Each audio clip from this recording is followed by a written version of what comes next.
Bienvenue voyageurs dans la caravane de la Gitane sans filtre. Je suis ravie de vous retrouver pour l'horoscope qui couvrira la période du 2 au 17 octobre 2024. Cette vidéo fait suite à l'analyse générale de la nouvelle lune en Balance du 2 octobre. Et dans cet horoscope, je vais d'abord contextualiser quel secteur de votre vie est en train d'être renouvelé dans l'énergie de la Balance, puis l'influence du ciel en fonction de votre signe, jusqu'à la prochaine pleine lune qui aura lieu dans le signe du Bélier. Je vous invite à monter votre propre thème. Vous trouverez un tutoriel sur ma chaîne, dont le lien s'affiche ici, puisqu'en fonction de votre heure de naissance, les secteurs de vie peuvent être répartis autrement. Donc n'hésitez pas à faire une combinaison de votre signe lunaire, solaire et ascendant pour une compréhension plus personnelle des influences du moment. Si vous êtes Cancer, ascendant Cancer, ou si vous avez la lune dans le signe du Cancer, vous êtes pleinement impacté par cette nouvelle lune. Déjà parce que la lune régit votre signe, mais également parce qu'elle est au carré, donc c'est-à-dire en aspect de tension. Donc ce redémarrage se fait en tension avec votre énergie solaire, avec vos besoins émotionnels si c'est la lune, ou avec votre personnalité si on parle de l'ascendant. En tout cas, cette nouvelle lune donc, qui agit dans le secteur 4 de votre thème, celui de la famille, du foyer, du lieu de vie, ouvre un nouveau cycle concernant donc toutes ces thématiques, incluant les racines également. Donc, c'est un bon moment là pour réharmoniser les relations au sein de la famille, réharmoniser et peut-être y trouver une place plus juste. Là où nous avons l'énergie de la Balance, c'est un endroit où nous privilégions la diplomatie au positionnement de notre personnalité. Et pendant cette nouvelle lune, le nœud sud est également dans cette énergie de la Balance, peut-être pour faire remonter d'anciens schémas relationnels liés à la famille, liés au lieu de vie, liés peut-être à des problématiques de justice, pour vous permettre de vous positionner autrement.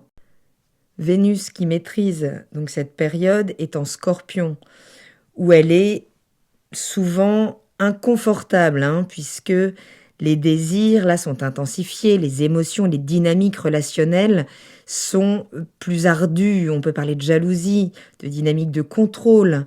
Donc, dans ce secteur 5, le secteur du partenaire amoureux, du rapport aux enfants, du lien à votre création, à votre créativité, à votre estime de vous également, par effet de projection, toujours dans ce secteur.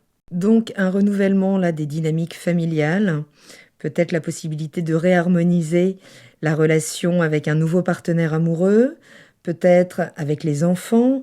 Vous auriez tort de vous priver du magnétisme dont vous pourriez bénéficier pendant toute cette période, où vous pourriez être particulièrement décidé à aller de l'avant, puisque Mars, la planète de l'action, de la combativité, est dans votre ciel et dans votre énergie. Et vous rend également peut-être plus susceptible, plus irascible. Mais si vous savez concentrer cette énergie, peut-être en lien avec certaines blessures passées, ou peut-être vous avez vécu une forme d'injustice dans la relation, ou vous ne vous êtes pas toujours senti peut-être à votre place au sein de la famille, il y aura la possibilité là de renouveler tout cela plutôt en passant à l'action pour protéger ce qui est important pour vous, plutôt que d'entrer en réaction dès que l'on viendra toucher votre sensibilité, voire votre vulnérabilité. Saturne est également dans un signe d'eau, donc en bon aspect, là avec votre signe, en bon aspect également avec Vénus. C'est donc 3 trigones là qui travaillent à vous faire revoir certaines croyances avec Saturne dans le secteur de la maison 9, peut-être dépolluer des situations en lien avec l'étranger, avec votre manière de percevoir les choses, vous incitant toujours à revoir d'anciennes structures émotionnelles dépassées aujourd'hui qui ne vous permettent plus de fonctionner au niveau de la relation.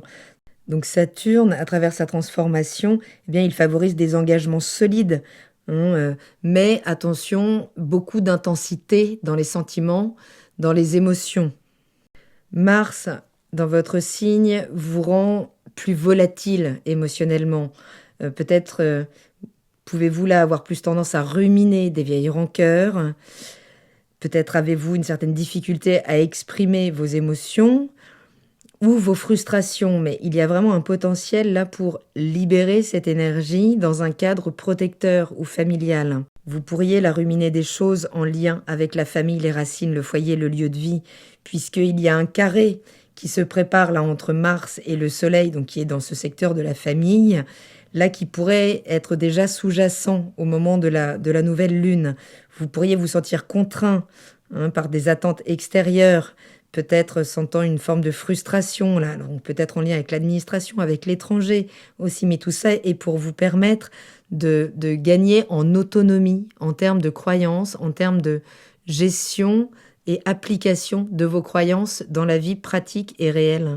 Chiron, le centaure, le guérisseur blessé, qui nous parle de blessures identitaires en bélier, est dans votre secteur 10 et sera particulièrement activé pendant cette période pour guérir votre capacité à prendre des initiatives sur la scène publique, peut-être à vous mettre en avant en termes d'ambition, et va venir là stimuler des blessures en lien avec peut-être la famille, avec une insécurité dans laquelle vous avez pu vous épanouir jusque-là et qui peut finalement bloquer aujourd'hui vos ambitions sociales, professionnelles. Donc il y a la possibilité pendant cette période d'harmoniser vos structures émotionnelles avec vos besoins en termes de personnalité et surtout vos désirs en termes de projection, de statut professionnel, de développement, d'épanouissement au niveau professionnel. Donc cette nouvelle lune, elle est harmonieuse en apparence puisqu'elle est soutenue par des aspects plutôt favorables, mais elle cache des tensions sous-jacentes. Vénus en Scorpion invite toujours à des réévaluations profondes des relations, des valeurs également, tandis que là, ces trigones, Saturne, Mars et donc avec Vénus créent un vrai soutien pour pouvoir entrer dans une forme d'introspection, de transformation, pour pouvoir accéder à vos ambitions. Ce qui peut être encore difficile aujourd'hui, mais là, s'il y a des tensions au niveau des racines du socle familial, ça pourrait être révélateur de choses à rééquilibrer pour pouvoir vous engager dans le franchissement d'un cap, vraiment en termes de vos ambitions professionnelles et sociales. Mais attendez-vous quand même à des moments vraiment de tension, là, au milieu de ce mois, quand se formera donc le carré entre Mars, donc l'action, mais également donc l'émotivité, la surréactivité, avec cette blessure, ce non-droit à réussir, quelque part à briller socialement en lien avec des frustrations provenant des racines émotionnelles familiales. Tout ça pour vous amener à davantage de contenance énergétique, de travail sur la gestion de vos émotions, pour vous permettre de vous affirmer, mais sur un ton juste, aux bonnes personnes et surtout au bon moment. Ne plus laisser vos émotions prendre le pas, surtout quand on vient stimuler des frustrations ou des blessures qui viennent vous toucher très personnellement, vous remettre en question dans votre identité. Tout ça donc pour vous permettre de faire le travail nécessaire pour vous affirmer et prendre votre place juste au niveau de vos ambitions et de votre statut donc social, voire public. Je vous invite à prendre un agenda si vous souhaitez noter là les dates un petit peu clés de cette période. Donc du 2 au 4 octobre, cette nouvelle lune donc s'active en maison 4 avec le nœud sud en balance, donc ouvre ce nouveau cycle là en lien avec la famille, le foyer, les racines, le lieu de vie. Donc c'est un bon moment pour repenser votre environnement familial, apporter des changements peut-être au lieu de vie ou au lien. Le nœud sud en balance, il vous invite à vous détacher d'anciennes dynamiques familiales qui ne fonctionnent plus. Donc les questions liées à la gestion des émotions sont au cœur de cette période pour vous pousser à vous libérer de ce qui ne sert plus votre bien-être émotionnel et de trouver beaucoup plus d'autonomie dans votre sécurité émotionnelle. Du 4 au 7 octobre, la lune entre en Scorpion, où elle va rejoindre Vénus dans le secteur de la créativité, de l'amour, des enfants, de l'auto-estime aussi, je le disais. Donc là, c'est une période où les relations amoureuses, les passions créatives s'intensifient. Vous pourriez vous sentir plus audacieux, plus audacieuse là dans des projets artistiques, dans la manière dont vous exprimez vos émotions avec les autres. Attention, toutes les vérités ne sont pas bonnes à dire. Il y a également un aspect d'approfondissement du lien amoureux avec peut-être une touche de mystère, de sensualité, d'aventure, ou un moment pour vous engager dans des activités qui vous nourrissent en profondeur, qui vous font réellement du bien. Du 7 au 9 octobre, la lune entre dans l'énergie du Sagittaire, dans votre secteur 6, celui du quotidien, des routines quotidiennes, du travail, du soin que vous apportez à votre santé, du soin que vous apportez aux autres.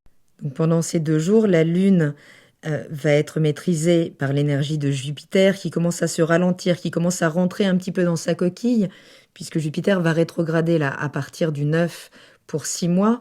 Mais là, vous pourriez vous sentir pousser des ailes pour réajuster votre emploi du temps, assurer que vous gérez bien votre énergie. Il y a plus d'optimisme pendant ces 2 jours.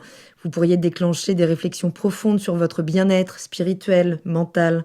Vous pourriez être tenté peut-être de faire un pas en arrière là pour réfléchir à des pratiques plus profondes, à des méthodes qui vous permettent de retrouver une forme de paix intérieure. Et ça peut passer par un retrait social là pendant quelques temps pour pouvoir approfondir vos pensées, votre manière de communiquer pour affiner tout ça et peut-être préparer là de nouveaux projets plus en lien avec ce que vous souhaitez exprimer maintenant.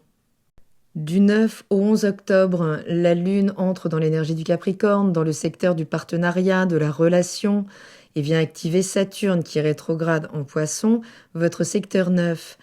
Donc la Lune, là, viendra mettre en lumière vos besoins au sein des relations, des partenariats qui sont importants. C'est une bonne période pour réévaluer les engagements, pour jauger de près, là, voir si les collaborations et les relations dans lesquelles vous êtes impliqués vous correspondent réellement et peuvent fonctionner sur du long terme. L'activation de Saturne, elle vous pousse à réfléchir, donc toujours mieux revoir là vos croyances, vos concepts, votre philosophie de vie en particulier, en lien avec les autres, dans tout ce qui va impliquer le relationnel. Est-ce qu'il n'y a pas des ajustements à faire pour que vos valeurs s'alignent davantage avec vos relations et que vos systèmes de croyances puissent vous servir de manière plus pratique au quotidien? Le 9 octobre, alors celle-là vous me la notez, cette date, parce que donc Vénus, qui est dans votre secteur des enfants, du lien amoureux, de la création, de la chance également, forme un beau trigone avec Mars là, dans le secteur de votre personnalité ou de vos émotions si c'est la Lune que vous avez en Cancer. Et c'est un aspect particulièrement harmonieux qui va booster votre chance, votre créativité, votre charisme, votre capacité à agir avec confiance. C'est vraiment un excellent moment là pour initier des projets personnels, prendre des initiatives dans votre vie amoureuse, dans la relation avec vos enfants. Attention toutefois donc à l'opposition de Chiron dans votre secteur de la carrière, cette blessure, ce qui vous empêche, ce qui vous contraint un petit peu à explorer pleinement, à prendre pleinement votre place sociale en haut de l'échelle. Et c'est en tension donc avec Mercure dans le secteur de la famille, du foyer, ce qui pourrait vraiment la soulever des tensions, commencer à vraiment durcir, voire des tensions sous-jacentes entre travail, foyer, entre racines émotionnelles, familiales et vie publique, vie sociale. Il y a vraiment là des choses qui peuvent se raviver, des blessures passées concernant donc soit la carrière, soit la famille, que ce soit votre rôle au sein de la famille ou votre investissement. Mais si tension il y a, alors surtout dans le cadre de signature, puisque Mercure peut impliquer des communications, des déplacements de la signature, eh bien, ce peut être concernant des événements, des sujets qui auraient émergé en mars 2024, au moment où Mercure était aligné avec Chiron. Donc voilà, l'idée c'est que tout ce qui va revenir là en termes de schéma, de patterns, se présente à vous pour vous permettre d'aborder la relation différemment, de vous y positionner différemment et de vous pousser à résoudre peut-être des problématiques que vous avez mises sous le tapis et qui là doivent impérativement être traitées. Du 11 au 13 octobre, la Lune entre en Verseau dans le secteur 8 et donc va activer Uranus, rétrograde en Taureau, toujours dans le secteur 11. Alors, la Lune en maison 8, elle met toujours en lumière les transformations profondes nécessaires à faire. Elle fait remonter peut-être des émotions enfouies, des choses que la conscience peut refuser de traiter, en lien avec peut-être des finances partagées, avec les héritages, en lien avec l'intimité, en lien avec les partages de dividendes. C'est en tout cas une période de prise de conscience, là, vraiment importante, où vous pourriez ressentir le besoin de transformer radicalement certaines parties de votre vie, que ce soit sur le plan personnel ou financier. Uranus, qui rétrograde dans votre secteur 11, peut provoquer des surprises dans vos amitiés, dans les projets collaboratifs. Vous pourriez vous attendre à des bouleversements là dans les cercles sociaux, dans les cercles amicaux, qui pourraient vous amener à revoir certaines priorités. Mais surtout, le 12, Pluton reprend sa marche directe dans votre secteur de la relation du partenariat, dans laquelle la planète a passé un certain laps de temps, pour quitter cette énergie une bonne fois pour toutes, sauf si vous êtes toujours là dans 248 ans. Mais là, ça peut marquer vraiment un tournant majeur dans vos relations, hein. La reprise directe, elle peut apporter En fait, c'est l'émergence de la transformation qui s'est faite intérieurement. Donc ça peut concerner une relation importante, mais ça va de toute façon impliquer une forme de libération d'une puissance. On se défait d'une forme de contrôle, il y a de la régénération avec Pluton. Mais ce retour direct, il est quand même rarement anodin, hein. Il peut quand même marquer la fin d'une dynamique relationnelle toxique, peut-être, ou vous pousser à réévaluer en profondeur un engagement. Quand la Lune va être conjointe à Pluton, eh bien, cette énergie, elle va être amplifiée, là, hein. Donc le 11, le 12, ça peut être très intense et pour vous forcer à lâcher certaines habitudes ou structures relationnelles pour faire place neuve, en fait, place nette à une nouvelle phase. Donc ça peut être un moment assez intense. Tout ça nous amène, eh bien, le 14 à un moment de climax, là, vraiment de grande tension dans le ciel. La Lune est dans le secteur de l'étranger, de l'administration, de la philosophie, des croyances, des grands espaces, et vient justement là vous ouvrir un espace pour la réflexion philosophique, mais c'est une journée particulièrement conflictuelle, peut-être en lien donc avec le fait d'être remis en question par la famille ou par un supérieur hiérarchique. En tout cas, vous pourriez vous sentir particulièrement attaqué et devoir remettre beaucoup de choses en perspective. Neptune rétrograde ce secteur aussi, il peut encore y avoir une certaine confusion ou des incertitudes quant à la marche à suivre, mais c'est adouci par le trigone quand même avec Vénus, qui adoucit ces tensions en favorisant un rapport plus profond avec le partenaire amoureux, peut-être avec les enfants, peut-être en lien avec de nouvelles activités créatives, qui vous reconnectent à des choses beaucoup plus profondes et qui vous redonnent le goût de l'aventure aussi. Donc les aspects quand même tendus du 14, là, viendront provoquer sans doute des conflits intérieurs entre ambition professionnelle, responsabilité familiale ou avoir des racines plus profondes. Mais vous pourriez ressentir une pression quand même très intense, là, devoir gérer vos priorités, tout réorganiser. Voilà, tout ça pour dire que c'est une bonne période là pour faire preuve de courage, d'affronter ces défis aussi avec patience, sans vous laisser submerger par l'émotion. Ça fera toute la différence. Tout ça nous amènera à la pleine lune, dans cet axe toujours, famille, racines, vie publique, carrière, exposition.